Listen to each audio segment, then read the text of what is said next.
أستغفر الله رب البرايا أستغفر الله من الخطايا. Assalamualaikum warahmatullahi wabarakatuh. Islam adalah agama yang memuliakan para pemuda. Bahkan bertebaran catatan sejarah perjalanan Islam yang diprakarsai oleh para pemuda. Ibnu Abbas radhiyallahu anhu berkata, tak ada seorang nabi pun yang diutus oleh Allah, melainkan ia dipilih di kalangan pemuda saja, yakni sekitar 30-40 tahun. Begitu pula tidak ada seorang alim ulama pun yang diberi ilmu, melainkan ia hanya di kalangan pemuda. Rasulullah diangkat menjadi seorang rasul dan nabi di usia 40 tahun.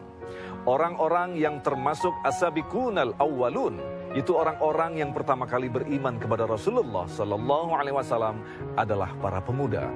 Seperti Abu Bakar yang masuk Islam di usia 32 tahun. Umar di usia 35 tahun, Ali di usia 9 tahun, dan Utsman di usia 30 tahun.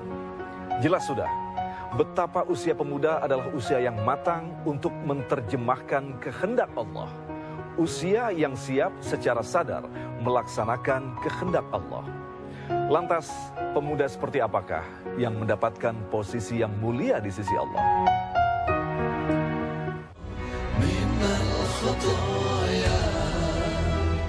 Bismillahirrahmanirrahim. Assalamualaikum warahmatullahi wabarakatuh. Subhanal malikil quddus, subhanal malikil quddus, subhanal malikil quddus, subhanadzil mulki wal malakut, subhanadzil izzati wal azamati wal haibati wal qudrati wal sultan wal kamal wal jamal wal jalal wal kibriyai wal jabarut wala yamutu wala yafutu abada. Subuhun kuddusur rabbuna wa rabbul malaikati war ruh. Subhanallah walhamdulillah wala ilaha illallah wala ilaha illallah wala ilaha illallah huwallahu akbar. Allahumma salli wa sallim wa barik wa karrim ala hadha an-nabiyil karim sayyidina wa habibina wa syafi'ina wa qurrati a'yunina wa maulana Muhammad. Salatan tukhrijuna biha min dhulumatil wahmi amin wa tukrimuna binuril fahmi wa tudihu lana ma ashkala hatta yafhama innaka ta'lamu wa la na'lam innaka anta 'allamul ghuyub wa innaka 'ala kulli syai'in qadir wa 'ala alihi wa ashabihi ajma'in amma ba'd. Batuk dikit, Bu. Hadirin yang insya Allah dimuliakan Allah, amin. Kenapa pakai insya Allah? Jawabannya sederhana. Perkara mulia sudah pasti hanya Allah saja yang paling tahu. Siapapun kita, meskipun pada kenyataannya di tengah masyarakat kita adalah tokoh, kita adalah ilmuwan, hartawan, tetap kita tidak boleh mengaku kalau kita lebih mulia daripada yang lain. Begitu kita mengaku, seketika kemuliaan itu tidak ada lagi di sisi Allah Subhanahu wa ta'ala. Jawabannya sederhana. Dari mana itu contohnya? Oh, sudah pasti dari beliau. Siapa beliaunya, Ibu? Junjungan kita, Nabi besar Muhammad sallallahu alaihi wasallam. Ada seorang guru yang bercerita, nanti di yaumil mahsyar Allah Subhanahu wa ta'ala akan bertanya kepada para rasul dan nabinya tentang gelar dan pangkat mereka. Ditanya kepada Nabi Adam, Adam, kamu siapa? Adam menjawab, ana Safiyullah. Siapa, Bu? Safiyullah. Safiyullah apa? PR ya, dicari tahu ya. Kemudian ditanya kepada Nabi Nuh, Nuh kamu siapa? Nuh menjawab, ana Najiyullah. Lalu kemudian ditanya kepada Musa, Musa kamu siapa? Ana kalimullah. Ya, ana kalimullah, gelarnya adalah kalimullah, yang sering bercakap-cakap dengan Allah Subhanahu wa taala. Memang diriwayatkan kalau Nabi Musa ini bisa bercakap-cakap langsung dengan Allah Subhanahu wa taala. Salah satu buktinya adalah apa? Keinginan Nabi Musa bertemu langsung dengan Allah Subhanahu wa taala di bukit Tursina. Kemudian ditanya lagi kepada Ibrahim, Ibrahim kamu siapa? Ibrahim menjawab, ana khalilullah. Ditanya juga kepada Ismail, Ismail kamu siapa? Ana zabihullah, ya, korbannya Allah. Kemudian ditanya kepada Nabi Isa, wahai Isa kamu siapa? Ana ruhullah. Tapi begitu ditanya kepada Nabi Muhammad sallallahu alaihi wasallam, Muhammad, kamu siapa? Kira-kira jawabannya apa? Bu, ini kayaknya besok surga diisinya sama orang tua semua nih. Yang mudanya kagak ada. Hah? Masih muda? Ya Allah, ibu ngaku masih muda. Astagfirullahaladzim. Segitu maghrib dekat ke Isya dibilang masih muda. Istilah orang tua maghrib dekat ke Isya artinya apa? Udah dekat sama kuburan gitu ya. Begitu ditanya kepada Nabi Muhammad sallallahu alaihi wasallam, kira-kira jawabannya apa, Bang? Hah? Rasulullah, Habibullah, la. Apa yang dijawab baginda yang tercinta Nabi besar Muhammad sallallahu alaihi wasallam? Anal yatim. Saya cuma anak yatim. Bapak Abdullah, kakek Abdul Muttalib. Sebegitu hebatnya junjungan kita Nabi besar Muhammad sallallahu alaihi wasallam dengan gelar dan pangkatnya, tapi ternyata jawaban beliau apa? Saya cuma anak yatim Bapak Abdullah, kakek Abdul Muttalib. Betapa sangat rendah hatinya seorang Rasul. Lihat, sehat hatinya Rasul, sehat pikirannya Rasul. Oh, ya. Padahal sah-sah saja ketika beliau menjawab, ana Rasulullah, aku utusan engkau ya Allah, ana Habibullah, aku kekasih engkau. Ya, bahkan sampai-sampai ada kalimat ya Habibi ya Muhammad, ya Habibi ya Muhammad. Tapi Rasul begitu sangat rendah hatinya hanya menjawab, anal yatim, saya cuma anak yatim. Makanya kalau kenalan Pak, kenalin. Kira-kira nyebutnya apa? Saya Ustadz Jeffrey. Aduh, sombong sekali ya. Jeffrey saja sudah lebih dari cukup memberatkan diri di hadapan Allah. Apalagi ditambah dengan gelar Ustadz. Orang lain sih mangga saja memanggil Ustadz, silahkan ya. Tapi kalau diri sudah mengenalkan Ustadz, sekarang saya 38 Ustadz, nanti kalau saya panjang umur 10 tahun yang akan datang 48 sudah berubah Kiai Haji Jeffrey Al-Bukhari. Aduh, betapa amat sangat memberatkan diri sendiri. Kok begitu? Jadi Jeffrey saja sudah repot, akan ditanya Jeffrey sebagai seorang manusia yang diberikan amanah, di mana amanah ini kan dulu pernah ditawarkan kepada gunung, kepada lautan, tapi mereka semua menolaknya.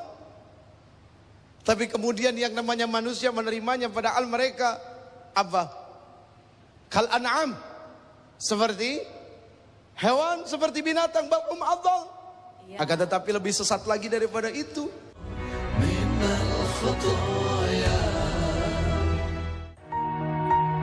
Rasulullah Sallallahu Alaihi Wasallam bersabda, tidak akan beranjak kaki anak Adam pada hari kiamat dari sisi Rabbnya sampai dia ditanya tentang 5 perkara. Tentang umurnya di mana dia habiskan, tentang masa mudanya di mana dia gunakan, tentang hartanya dari mana dia mendapatkannya dan kemana dia keluarkan, dan tentang apa yang telah dia amalkan dari ilmunya. Hadis riwayat At-Tirmizi. Hadis ini menunjukkan betapa usia pemuda adalah nikmat terbesar yang akan dimintai pertanggungjawaban di hadapan Allah. Tetaplah bersama kami. Minal khotoya, minal khotoya. Marah boleh, yang tidak boleh marah-marah. Kalau marah-marah biasanya ditunggangi setan. Tapi kalau marah sesuai dengan dosis. Ya. Kalau marah itu pakai dosis, tapi kalau marah-marah sudah overdosis. La taghdab walakal jannah, kata Rasul. Jangan kamu marah gitu kan. Dan bagi kamu ada surga. Tapi memang ibu menjadi hal yang sangat dilematis gitu ya. Untuk mengukur rasa marah ini. Rasul tidak pernah marah apabila ada hinaan yang datang kepada dirinya. Tapi Rasul akan marah jika itu datang kepada agama. Beda. Kok ketika hinaan dan cacian serta makian datang kepada diri Rasul, kok Rasul tidak marah? Harga diri. Pertanyaannya harga diri yang mana? Memang dirinya dihargai berapa gitu kan? Kadang-kadang kan kita suka gitu. Ini masalah harga diri. Harga diri yang mana? Memangnya diri kita dihargain berapa? Gitu. Hanya untuk sebuah hinaan dan celaan, kenapa harus jadi marah, kan seperti itu. Tapi ketika bicara bos dengan anak buah, ini kan beda persoalan. Ada hak dari pegawai yang harus dipenuhi, ada hak dari bos yang harus dipenuhi. Ketika tidak bisa dipenuhi, maka musyawarahlah jawabannya. Ketika tidak ketemu titik temu, maka hukum-hukum perusahaan menjadi syarat utama diberlakukannya satu hukum. Kan begitu ya. Ada pegawai curang, ya hukum nomor 1 di perusahaan apa? Ada pegawai curang banget, ya hukum nomor 2 di perusahaan apa? Ada pejabat, saking nggak tega ngomongnya Pak. Oh ya, buat yang muda-muda, nanti kalau lu lulus sekolah nggak usah punya cita-cita jadi koruptor ya, udah kebanyakan, udah habis sekarang, ya. Ada 2 cita-cita yang nggak boleh. Pertama jadi pengangguran, kedua jadi koruptor. Itu jangan tuh. Udah kelewat banyak yang punya cita-cita kayak begitu. Ya. Ini hubungannya apa ini? Ya ada aja lah hubungannya. Jadi seperti itu. Bu, kalau kepengen tahu sisa saldo pahala kita, ingat saja kapan terakhir marah-marah. Artinya tidak mungkin ada asap kalau tidak ada api gitu. Nanti jangan asapnya yang diobrolin, apinya yang dipadamin. Begitu banyak dan tidak sedikit orang yang kehilangan pahala gitu. Ketika berhaji dan berumroh, kenapa di sana marah-marah Pak? Terlalu percaya diri pulang bawa pahala, padahal sebetulnya habis di sana disetor. Iya. Marah itu kan seperti api membakar kayu, kan kata Rasul seperti itu gitu ya. Makanya sayang sekali gitu. Seandainya harus seperti itu. Makanya begini, puasa itu kalau hanya sampai maghrib betapa sangat ruginya. Sampai kapan? 24 jam puasanya. Pengertian puasa 24 jam ini bukan pada letaknya bukan pada makan dan minum, tapi pada pengendalian diri. Makanya ada manajemen marah itu seharusnya. Termasuk ada manajemen syahwat. Syahwat saja perlu di-manage gitu ya.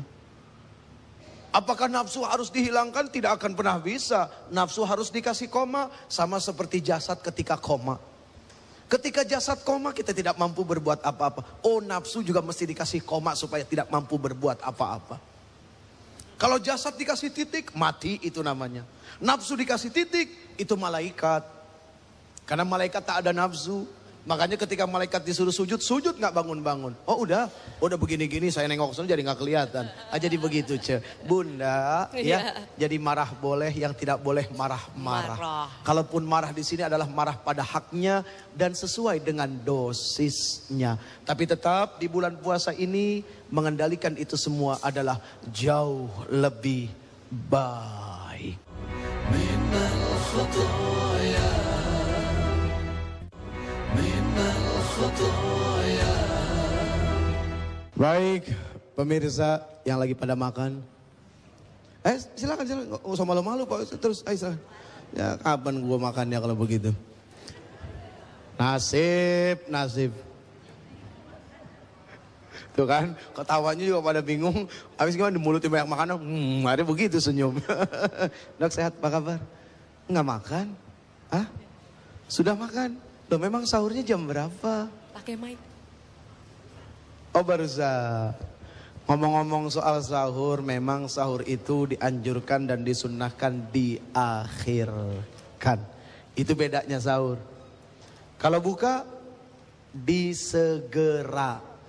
Begitu jangan tahan lagi, langsung buru-buru buka. Apakah yang dibuka kan begitu ya. Mau plastik, perlu ketawa lu bocah. Gua tau otak lu loh. Sama yang gue pikirin. Baik pemirsa di seluruh tanah air, khususnya jamaah masjid. Nggak kedengeran sambil makan ngomongnya. Al-Mu'min, Kelapa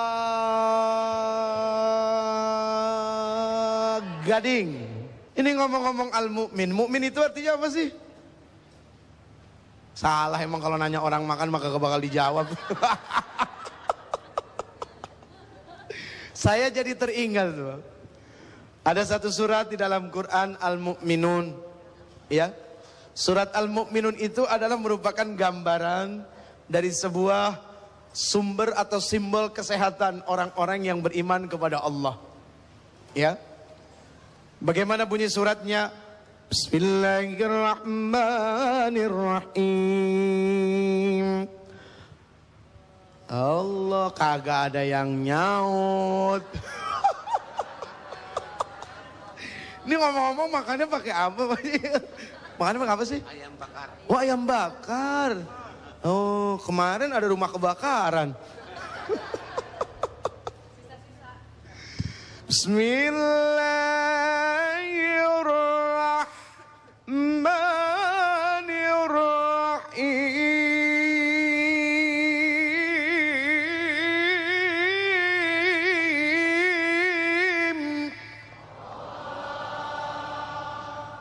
Namanya mancing, kalau pengen dapat ikan gede umpannya kudu cakep emang.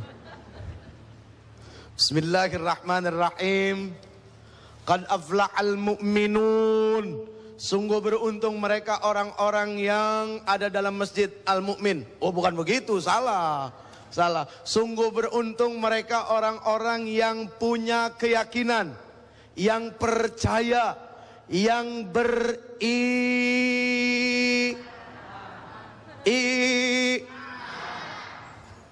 Ayo silakan. Ayo jangan malu-malu. Bocah silakan. Enak bocah makan sahur gratis nih. Oi. Emang puasa lo? Puasa ya? Udah jebol berapa hari? Iya baru juga mau 3 hari puasanya. Lebaran berapa hari lagi? Masih lama kali. Qad aflahal mu'minun alladzina hum fi salatihim khashi'un walladzina hum 'anil lagwi mu'ridun walladzina hum lizzakati fa'ilun walladzina hum li furujihim hafizun illa 'ala azwajihim aw ma malakat aymanuhum fa innahum ghairu malumin faman ibtagha ra'a ذلك فأولئك هم العادون والذين هم لأماناتهم وعهدهم راعون والذين هم على صلواتهم يحافظون أولئك هم الوارثون الذين يرثون الفردوس هم فيها Kok Allah terusin dulu ayatnya, oi. hum fiha khalidun.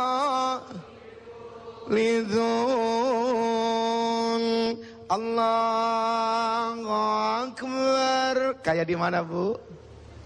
Di Mekah jauh amat, Kelapa Gading. Qad aflahal mu'minun, sungguh beruntung mereka orang-orang yang percaya, yang beriman, yang yakin kepada Allah.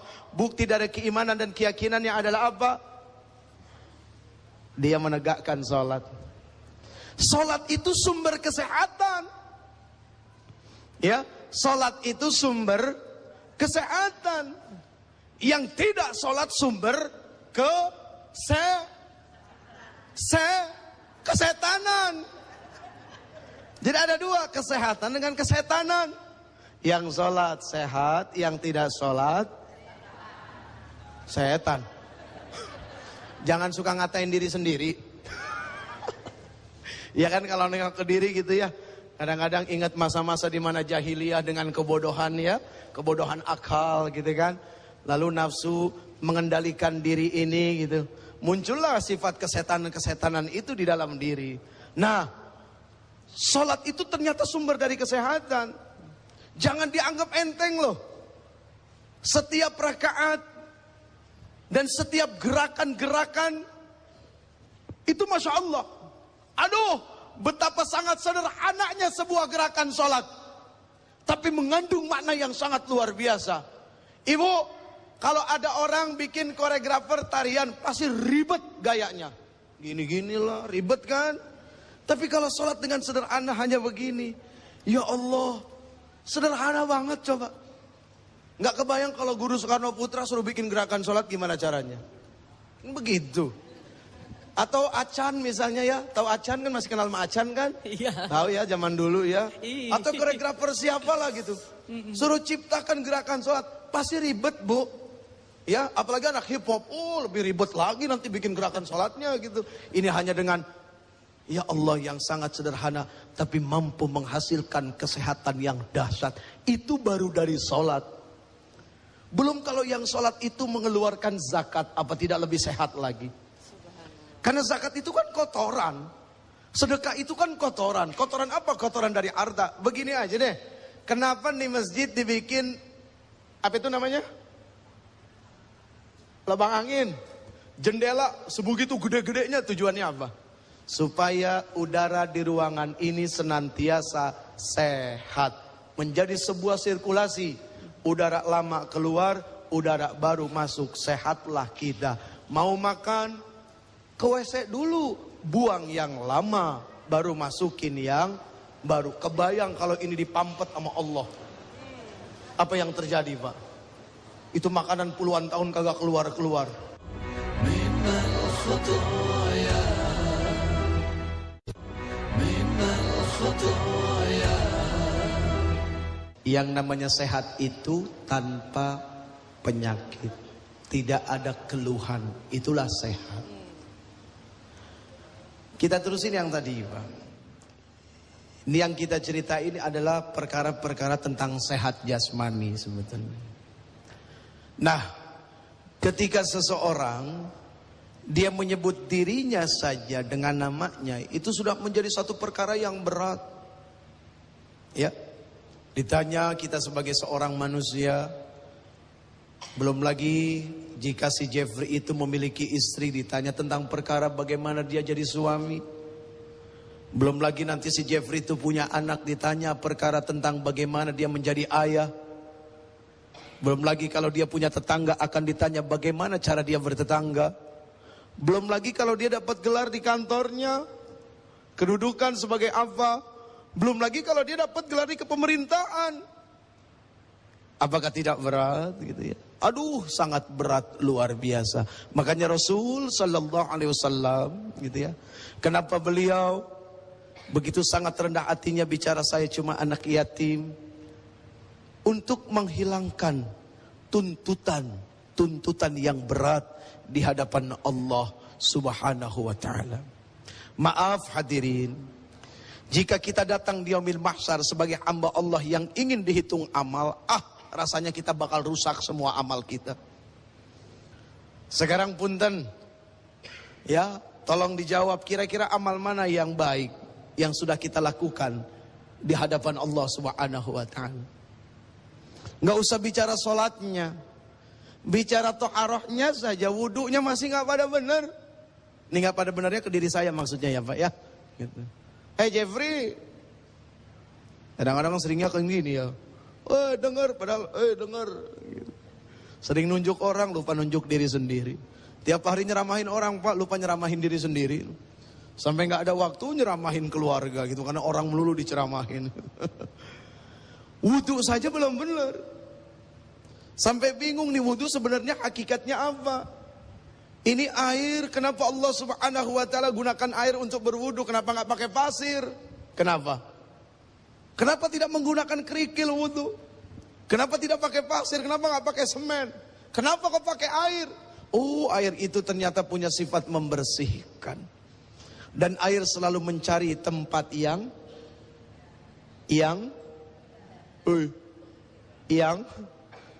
rendah. Itu air. Berarti orang-orang yang sudah berwudu itu harusnya bersih dan selalu merendah. Seharusnya. Sesuai dengan sifat airnya. Makanya ada orang yang bilang, ayo wudu batin. Ya, ngambil airnya dari sumur batin. Gitu. Tidak hanya perkara lahir yang dicuci gitu ya. Tapi sebetulnya yang lebih ke dalam. Kok tangan? Oh, selama ini mungkin suka ngambil hak orang lain gitu ya. Kenapa mulut? Oh, selama ini biasa lah suka. Cakep nggak kelihatannya? Coba kalau lagi ngomongin orang ngaca deh Bu. Bener deh, serius. Kalau lagi ngomongin orang sambil benci, sambil dengkinya dikeluarin, plus iri, coba sambil ngaca. Bener. Atau ditaruh alat perekam, ya. Yang sampai kita nggak sadar, lupa kalau ada alat perekamnya, nanti coba dilihat hasilnya. Pasti ibu jijik lihat diri sendiri. Gini deh, sering nonton sinetron kan? Oh, langsung lancar. Ya, sama istri saya ya. Pada umumnya ketika kita nonton sinetron, itu paling sebel kalau lihat adegan seorang perempuan nyinyir. Peran antagonis. Ya nyinyir. Iya. Antagonis mah orang kadang bingung ngejelasinnya. Nyinyir. Ya. Ada tuh sinetron tuh Bu yang nggak habis-habis episodenya. Sampai sekarang. Putri yang hilang. Putri yang tertukar. Ya apal Ibu Cinta Fitri nggak habis-habis sampai sekarang. Si Miska tuh bikin sebel tuh. Ya coba lihat. Ya Allah ya Rabb. Kita saja sudah tidak senang melihat seperti itu. Perempuan-perempuan yang seperti itu. Harusnya kan itu menengok ke diri sendiri Bu ya. Kenapa motor punya kaca spion tujuannya apa? Supaya hakikatnya apa? Selamat. Enggak ketabrak dari kanan, enggak ketabrak dari. Hakikat kaca spion kan itu. Iya kan? Kenapa kaca untuk melihat ke belakang lebih kecil daripada kaca untuk melihat ke depan? Supaya kita itu sadar kalau hidup ke depan itu jauh lebih baik. Melihat ke belakang cukup dengan kaca yang kecil. Kalau kaca yang melihat ke belakang segede kaca di depan, kapan maju-majunya kita Pak hidup? Hanya ngelihat ke belakang, tabrakan, hancur, rusak kita hidup. Oh, sebuah motor, sebuah mobil saja ternyata bisa jadi nasihat. Kalau kita ingin menasehati diri sendiri. Ini kata orang tua ya, kata orang tua. Ya si Jeffrey mah yang muda dapat dari mana kalau bukan dapat dari yang tua-tua. Ilmu mah nggak ada yang baru, dari dulu ya begitu-gitu aja. Cuma Allah yang bikin kok sepertinya baru. Baru denger nih kayaknya, padahal udah pernah denger tapi sama Allah dilupain. Supaya kesannya tuh orang yang ngomong, oh sepertinya baru. Itu haknya Allah, urusannya Allah. Bukan. La hadza min fadli Rabbi. Ini semua karunia titipan yang datang dari Allah subhanahu wa ta'ala. Makanya Nabi Sulaiman tuh kaya begitu. Dikasih jawabannya hadza min fadli Rabbi, enggak dikasih jawabannya hadza min fadli Rabbi. Itu Nabi Sulaiman. Ada seorang raja, saya lupa namanya itu. Dalam setiap pertempuran tidak pernah kalah Pak beliau. Kenapa? Di setiap benteng yang didiami oleh beliau itu selalu ucapannya adalah hadza min fadli Rabbi. Ternyata ayat ini enggak berhenti di situ. Ujungnya apa? Aashkur am akfur. Apakah dengan nikmat dan karunia yang telah Allah titipkan kepada saya, apakah saya menjadi orang yang bersyukur atau justru saya malah kufur, menjauh dari Allah Subhanahu wa taala. Berapa banyak orang coba dulu istrinya berharap suaminya naik pangkat dan jabatan, nggak sadar begitu suaminya naik pangkat dan jabatan, ujian yang lebih hebat itu sudah nanti, sudah nunggu. Aduh, begitu kena ujiannya kaget. Aduh ya Allah, mendingan dulu ya Pak, mendingan dulu. Dulu mengharap-ngarap, sekarang mendingan dulu kalimat. Itu menandakan tidak sehat tuh. Ya, menandakan tidak sehat. Yang sehat mah tidak akan seperti itu, ya. Yang sehat tidak akan seperti itu. Minal khotoya, minal khotoya. Pemirsa yang dirahmati Allah, Rasulullah bersabda, ada 7 golongan yang akan dinaungi oleh Allah pada hari yang tiada naungan kecuali naungannya. Lalu beliau menyebutkan di antaranya, seorang pemuda yang tumbuh dalam penyembahan kepada Robnya. Subhanallah, mungkin bisa dikatakan, ketika orang bisa kembali ke masa lalu, maka orang akan berlomba-lomba memanfaatkan usia muda. Namun mustahil itu terjadi. Maka berbahagialah kita, semua yang diberikan kesempatan oleh Allah memasuki usia pemuda, sekaligus diberikan semangat untuk taat kepada Allah. Bisa jadi, dialah yang kelak akan mendapatkan naungan di hari tanpa naungan, kecuali naungan Allah. Insya Allah. Assalamualaikum warahmatullahi wabarakatuh. Minal khotoya. Bu, sepandai-pandainya orang di bank menghitung uang, pasti ada keplesetnya. Sehebat-hebatnya orang bikin mesin penghitung uang, kadang-kadang meleset juga. Pernah nggak? Pernah kan ya? Bawa uang gempokan, dihitung, 99, malah 97, baru 100. Nah, hitungan Allah tidak ada cacatnya. Teknologi Allah itu luar biasa. Dibuktikan dengan buruknya. Sampai sekarang buruknya Allah tidak ada yang kesampaian tuh. Dan ternyata buruknya Allah menjadi inspirasi kemajuan teknologi. 1500 tahun yang lalu orang tidak percaya. Ya, tapi begitu sekarang muncul. Apakah percaya? Percaya. Kalau sekarang ada yang datang ke saya, Jek, saya baru pulang dari Bali 2 jam naik pesawat, percaya kita. Yakin nggak? Yakin. Memang ada kok pesawatnya. Memang ada kok trayeknya ke sana. Tapi di zaman dulu tidak, tapi tetap tidak bisa mengungguli teknologi Allah. Makanya ketika orang berpikir nikmatnya surga dengan gambaran dan bayangan di dunia, keliru. Oh, surga mengalir di bawahnya sungai-sungai, langsung pikiran kita adalah sungai di Danau Toba. Langsung sungai Kali Ciliwung. Keliru, itu mah masih perkara pikiran dunia. Sementara bicara surga, malam ainun ra'at wala udhunun sami'at. Oh, nanti di surga ada seks, apakah ada? Tidak tahu. Kalaupun ada, apakah sama rasanya dengan di sini? Oh, sudah pasti tidak. Tidak akan bisa dibayangkan. Akan keliru kalau pikirannya adalah jasad gitu ya. Sementara bicara jasad, tidak akan mungkin jasad ini bergerak tanpa ruh. Gitu kan? Sementara kalau bicara kekuatan ruh lebih hebat daripada jasad. Cuma sayang, ruh itu ibarat burung di dalam sangkar. Lihat burung di dalam sangkar, nggak punya kekuatan dengan sayapnya untuk bisa terbang. Tapi ketika si burung itu tahu bagaimana membuka kunci sangkarnya, Masya Allah luar biasa. Nah ketika ruh tahu jalan membuka, melepaskan diri daripada jasad, daripada lahir, maka kekuatan menembus arsy itu akan sampai. Apalagi di saat as-salatu mi'rajul mu'minin, salat itu mi'rajnya orang-orang yang beriman. Makanya ada orang pak zikir sampai gila. Kan berzikirlah engkau sampai engkau dikatakan gila, coba kayak apa? Ya, orang kalau sudah tahu nikmatnya zikir, itu kan lupa akan dengan sekitar. Sama ketika orang duduk dengan sang kekasih. Woi bro, lu kalau duduk sama cewek lu bro, calon mertua kelihatan gak bro? Gak kelihatan bang. Padahal calon mertua udah berapa kali kagak kedengeran tuh saking khusyuknya. Itulah khusyuk, menyadari keberadaan diri dengan siapa dia sedang duduk. Begitu juga dengan Allah. Syarat pertama kekhusyuan itu adalah cinta yang sangat luar biasa, mahabbah yang terdahsyat, mahabbah yang seperti doanya Rasul. Allahumma inni as'aluka hubbaka wa hubba man yuhibbuka wal amal alladhi yuballighni hubbaka. Allahumma ij'al hubbaka ahabba ilayya min nafsi wa ahli wal ma'il barid. Itu cinta Rasul itu begitu kepada Allah.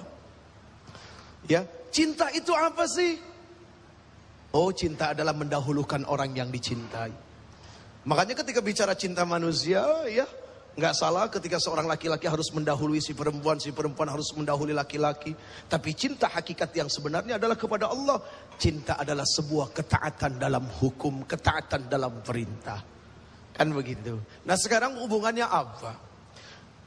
Ketika kita puasa gitu, kok terkadang kam min sa'imin laisa lahu min siyamihi illal ju' wal 'atas. Ini juga yang saya masih bingung, Pak. Usia 38, kalau 17 tahun akil balik, 17 tahun misalnya ya, berarti sudah berapa tahun saya puasa? 38 dikurang 17 seberapa jadinya? Sudah 19 tahun berpuasa, 21 tahun berpuasa. Harusnya kan sudah jago puasanya. Apalagi yang sudah 60 tahun, 70 tahun dikurang 17, harusnya kan sudah jago. Kemarin ketemu ada orang sholat, Allahu Akbar, Allahu Akbar, Allahu Akbar. Cepat amat sholatnya. Kenapa cepat? Udah lama soalnya sholat. Sholat sama motong ayam tidak sama. Orang belajar motong ayam sekarang, sehari satu baru belajar soalnya. Begitu sudah 10 tahun motong ayam sehari, bisa 50 sampai 100 ayam bisa dipotong Pak. Sreset, jago. Sholat, makin lama sudah sholat, makin lama gerakan dalam memahami hakikat lahir batin ibadah kepada Allah Subhanahu wa ta'ala. Sekali lagi saya sampaikan, dunia hanyalah sebuah alam pelintasan ruh saja. Dulu saat kita di alam ruh, ya, entah berapa ribu tahun kita di sana, nggak ada sedikit pun keinginan yang muncul. Tapi begitu pindah ke alam rahim, mulai jadi janin dan mulai berbentuk, keinginan sudah dimunculkan, dilihat lewat sikap dan perilaku seorang ibu. Begitu lahir keluar ke alam dunia, tuh lihat yang dicari bayi adalah apa? Air susu ibunya. Betapa lahapnya, keinginan sudah mulai kelihatan. Tumbuh kecil, sibuk berebutan mainan. Jadi remaja, muncul banyak keinginan. Dewasa, pengen menjabat, pengen berkuasa, pengen berharta. Yang pada akhirnya ujungnya hanyalah mati dan tidak membawa apa-apa. Al-Fatihah. أعوذ بالله من الشيطان الرجيم بسم الله الرحمن الرحيم الحمد لله رب العالمين الرحمن الرحيم مالك يوم الدين إياك نعبد وإياك نستعين اهدنا الصراط المستقيم صراط الذين أنعمت عليهم غير المغضوب عليهم ولا الضالين Alamin. Ya Allah, Ya Rabbana, Ya Azim, Ya Karim, Ya Rabbal Alamin. Allahumma innaka afuwun karim, tuhibbul afwa fa'fu anna ya karim. Allahumma inna nas'aluka ridhaka wal jannah wa na'udzu bika min sakhatika wan nar. Allahumma ahyina bil iman wa amitna bil iman wansurna ma'al iman.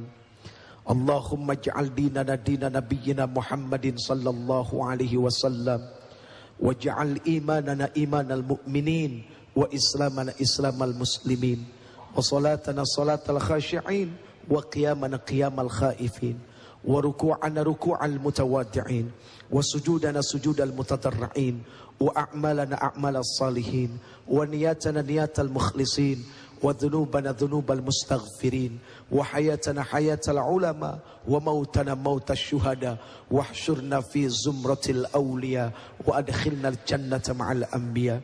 Allahumma inna nas'aluka al-'afwa wal 'afiyata fid dini wad dunya wal akhirah. Allahumma arzuqna mutaba'atan nabiy sallallahu alaihi wasallam. Allahumma ij'al akhir kalamina minad dunya 'inda intihai ajalina biqauli la ilaha illallah Muhammadur Rasulullah sallallahu alaihi wasallam. Rabbana ighfir lana dhunubana wa liwalidina warhamhum kama rabbawna shighara. Rabbana atina fid dunya hasanah wa fil akhirati hasanah wa qina adzaban nar. Wa sallallahu ala khairi khalqihi Muhammadin wa ala alihi wasallam. Subhana rabbika rabbil izzati amma yasifun wa salamun alal mursalin walhamdulillahi rabbil alamin. Sebagai penutup, dari yang muda, dari yang bodoh ya, dari yang miskin ilmu.